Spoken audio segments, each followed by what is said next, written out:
প্রতিদিন স্ত্রীরে বলবেন, স্ত্রী তুমি সুন্দরী, তুমি অনন্যা, তোমার চাইতে সুন্দরী গোটা বিশ্বে কেউ নাই। কইবেন না? মুরব্বীরা কয় না, কইতাম না, আগে কইয়া ফেলাইছি। এগুলো বলবেন। এগুলো বললে স্বামী স্ত্রীর মধ্যে ভালোবাসা বাড়াই দিবে কে? আল্লাহ। আমি প্রায় এগুলো বলি, উৎসাহিত করি যে স্বামী স্ত্রীর মধ্যে যে ভালোবাসাটা, এটা পবিত্র, এটা জান্নাতি। এই ভালোবাসা জান্নাতে শুরু হয়েছিল সাইয়েদনা আদম আর হাওয়ার মধ্য দিয়ে। চিল্লা এখন ঠিক কিনা? স্বামী স্ত্রী দুইজনে একের হাতের সাথে আরেকজনের হাত মিলালে হাতের সগীরা গুনাহ মাফ করে কে? আল্লাহ। স্ত্রীর চেহারার দিকে নজর করে তাকালে চোখের গুনাহ মাফ করে দেয় কে? আল্লাহ। স্ত্রীর জন্য প্রতি মাসে যে খরচ দেন, এই টাকাগুলো সদকা দেওয়ার সওয়াব আছে না নাই? আছে। স্ত্রীকে যে দামি দামি ভ্যানিটি ব্যাগ কিনে দেন, এটা তো সওয়াব আছে না নাই? আছে। কক্সবাজারে ঘুরতে নিয়ে গেলে সওয়াব আছে না নাই? আছে। ফুল কিনে দিলে সওয়াব আছে না নাই? আছে। ভালোবাসার গান শোনাইলে সওয়াব আছে না নাই? আজকে পারবেন না শোনাইতে রাত্রেবেলা? পারবেন? পারবেন? পোলাপাইন কয় পারবো। তোকে তো বেটা বিয়েই হয় নাই, বিয়ার পরে শোনাইস। তো এই ভালোবাসার গানগুলো শোনালে নিজেদের মধ্যে একটা ইন্টিমেসি তৈরি হয়। বিশ্বনবী এরকম স্ত্রীর সাথে খুনসুটি করতেন, ভালোবাসা করতেন। এটা হালাল, কিন্তু এটা জায়গা মতো না করে ভাবির লগে করলে মায়ের আছে না নাই? ভালোবাসার গান জায়গা মতো শোনাতে হবে। স্ত্রীকে ভালোবাসার গান না শুনিয়ে যদি চাচাতো বোনরে শোনাও, শালিরে শোনাও, পাড়ার মেয়েদের সাথে যদি টাঙ্কি মারো, ফিল্ডিং মারো, মায়ের আছে না নাই? তার মানে জায়গা মতো করলে সব সওয়াব। সুবহানাল্লাহ পড়েন। আর বিয়েটারে সহজ করে দিবেন। আমি তো সব জায়গায় বলি বিয়েটাকে সহজ করে দেন। আমরা বিয়েটারে কঠিন করে ফেলছি। একটা ছেলে এই দেশে 16 থেকে 18 বছর বয়সে ম্যাচিউরড হয়, কিন্তু ওরে বিয়ের পিড়িতে বসায় 32 বছর বয়স। তো বাকি 32 বছর কি আঙ্গুল চুষবে? কথা কন, কি করবে? ও যে পাপ কাজ করে, ও যে পর্নোগ্রাফি দেখে, ও যে মাস্টারবেশন করে, এগুলোর পার্সেন্টেজ গুনাহ মা বাবার আমল নামায় আছে না নাই? মা বাবার এত সহজে পার পেয়ে যাবেন না। ছেলে মেয়েগুলারে সময় হলে বিয়ে দিয়ে দেন। বিয়ের চেয়ে ভালো কাজ পৃথিবীতে আছে? যেই সমাজে বিয়ের খরচ বেড়ে যায়, ওই সমাজে জেনার খরচ কমে যায়। বিয়ে করতে লাগে 10 লাখ, জেনা করতে লাগে 500 টাকা। কথা কন। এজন্য জেনাকে সহজ করবেন না বিয়েকে সহজ করবেন? বিয়ের কথা কইলেই পোলারা কয় তুই নিজের পায়ে দাঁড়া। তো এতদিন ও কার পায়ে দাঁড়াইছে?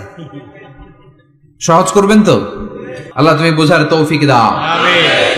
লাকাদ খালাকনাল ইনসানা ফি আহসানি তাকওয়িম। আমি মানুষের চেহারাটা সবচাইতে চমৎকার অবয়ব দিয়ে তৈরি করেছি রে গোলাম। সুবহানাল্লাহ। পৃথিবীতে যত প্রাণী আছে সব সৃষ্টির মধ্য থেকে আমাদের সৃষ্টিটা সুন্দর না? আপনি হিউম্যান অ্যানাটমি নিয়ে যদি গবেষণা করেন, কেমনি আল্লাহ আমাদের এখানে হার্ট দিলেন, লাঞ্চ দিলেন, হ্যাঁ, তারপরে 206টা হাড্ডি দিলেন। হাড্ডিগুলো আবার ব্যান্ড করা যায়, দেখছেন? বাঁকা করা যায় না? এটা বাঁকা করা যায়। বাঁকা না করলে আপনি খাইতে পারতেন? ক্রিকেট যারা খেলো, পেস বল করতে পারতা? স্পিন বল, হ্যাঁ, অফিস স্পিন, লেগ স্পিন, কয় হুজুরও জানে কেমনে রে, তোর থেকে শিখছি বেটা। তো এই যে ছেলেপেলারা এরকম অফ স্পিন করে, লেগ স্পিন করে, এগুলো হচ্ছে আল্লাহর দেয়া কারিশমা। হাত ঘুরানো যায়। আল্লাহ যদি এটাকে এরকম ব্যান্ড করার সুযোগ না দিতেন, করতে পারতাম? আবার এইখানেও বাঁকা করার সুযোগ আছে না নাই? এইখানেও আছে না নাই? আবার এইখানেও আছে না নাই? কত কাজ। বাজার করে যখন বাজারের ব্যাগ যখন নিয়ে আসেন, কোথায় ধরে রাখেন? আঙ্গুলে ধরে রাখতে হয়। ক্যারাম যখন খেলো, কি দিয়ে টোকা মারো? সুবহানাল্লাহ কয় না পোলাপান? আহা, কত খেলার সিস্টেম আল্লাহ দিলেন। আবার ক্রিকেটের মধ্যে 2 আঙ্গুল তুললে কি?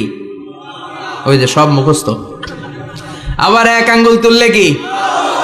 দেখছেন ঘটনা? আউট। কত কাজ এই আঙ্গুল দিয়ে। এই আঙ্গুলগুলোর বাঁকা করার, বেন্ড করার ক্ষমতা আমাদেরকে দিয়েছে কে? আল্লাহ। এজন্য আল্লাহ বললেন লাকাদ খালাকনাল ইনসানা ফি আহসানি তাকওয়িম। আমি মানুষের চেহারাটা সব চাইতে সুন্দর করে তৈরি করেছি। মানুষ সুন্দর, আমাদের চোখ সুন্দর না মিয়া? আমাদের চোখও যদি সুন্দর হতো তাইলে আমরা বুঝতাম মানুষগুলো কত সুন্দর। আমরা মনে করি ধলা হইলেই সুন্দর। কয় ধলা ধলা, এটা সুন্দর। ডাকাইত, এগুলো ডাকা। একটা মানুষের চেহারা স্কিন যদি কালো হয়, এর মধ্যে একটা সৌন্দর্য আছে না নাই? একটা মেয়ের স্কিন যদি কালো হয়, তারপরও চেহারায় সৌন্দর্য আছে না নাই? কয় না হুজুর, আমার বউ সুন্দর না, কালা কালা। আছে না নাই? তুই ডাকাইত। তুই কি? একজন মানুষের চেহারা যেরকমই হয় আপনি খেয়াল করে দেখবেন, তারপরও তার অবয়বের মধ্যে একটা এক্সট্রা অর্ডিনারিটি আছে, কারোর সাথে কারোটা মিলে না। সুবহানাল্লাহ পড়েন।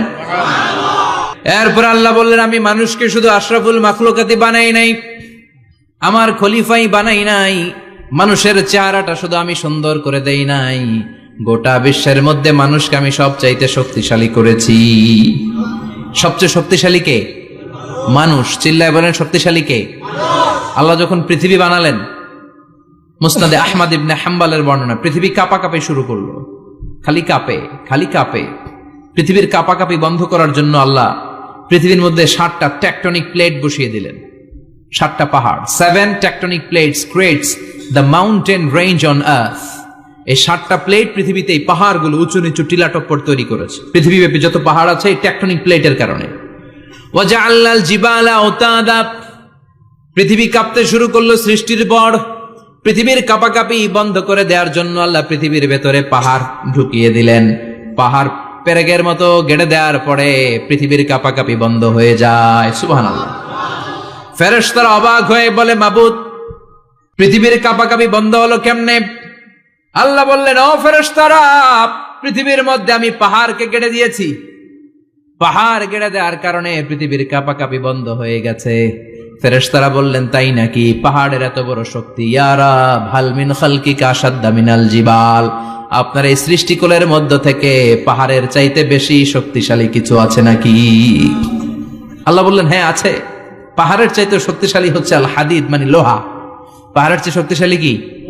এই লোহার নামে কোরআনে সূরা আছে না নাই? সূরার নাম কি? কথা বলেন। وأنزلنا الحديد فيه بأس شديد।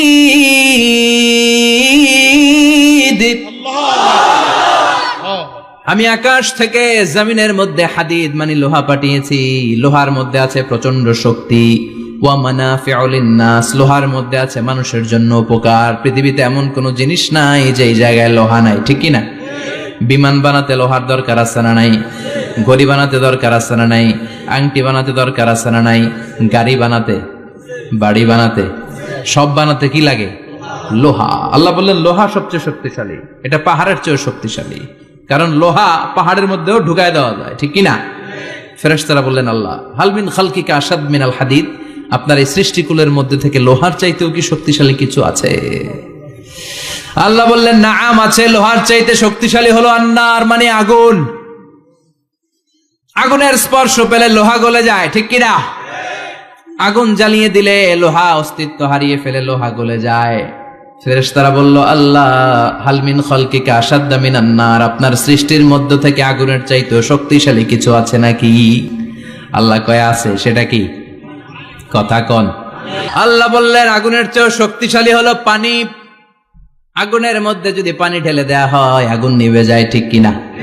ফেরেশতারা বলল, আল্লাহ, আল মিন খালকিকা আশাদ্দা মিনাল মা, আপনার সৃষ্টিকুলের মধ্যে পানির চাইতেও শক্তিশালী কিছু আছে নাকি? আল্লাহ কইলেন আছে। সেটা হইল আর রিহ, মানে বাতাস। সুবহানাল্লাহ কোন। কারণ বাতাসের ঝাপটায় পানি দোলা খায়, বাতাসের ঝাপটায় পানির মধ্যে উচ্ছ্বাস তৈরি হয়, সাগরে জলোচ্ছ্বাস হয়, ঠিক কিনা? বাতাস ধাক্কা মারলে পানিতে দোলা লাগে, সিডর হয়, নার্গিস হয়, আইলা হয়, মহাসেন হয়, ঘূর্ণিঝড় হয়। পানির চাইতে বাতাস বেশি শক্তিশালী। ফেরেশতারা অবাক হয়ে বলে, আল্লাহ, তাহলে আপনার সৃষ্টিকুলের মধ্য থেকে বাতাসের চাইতেও শক্তিশালী কিছু আছে নাকি? আল্লাহ কয় আছে। ফেরেশতারা বললেন, বাতাসের চাইতেও শক্তিশালী যদি কিছু থেকে থাকে সেটা কি? আল্লাহ বললেন, সেটা হলো মানুষ।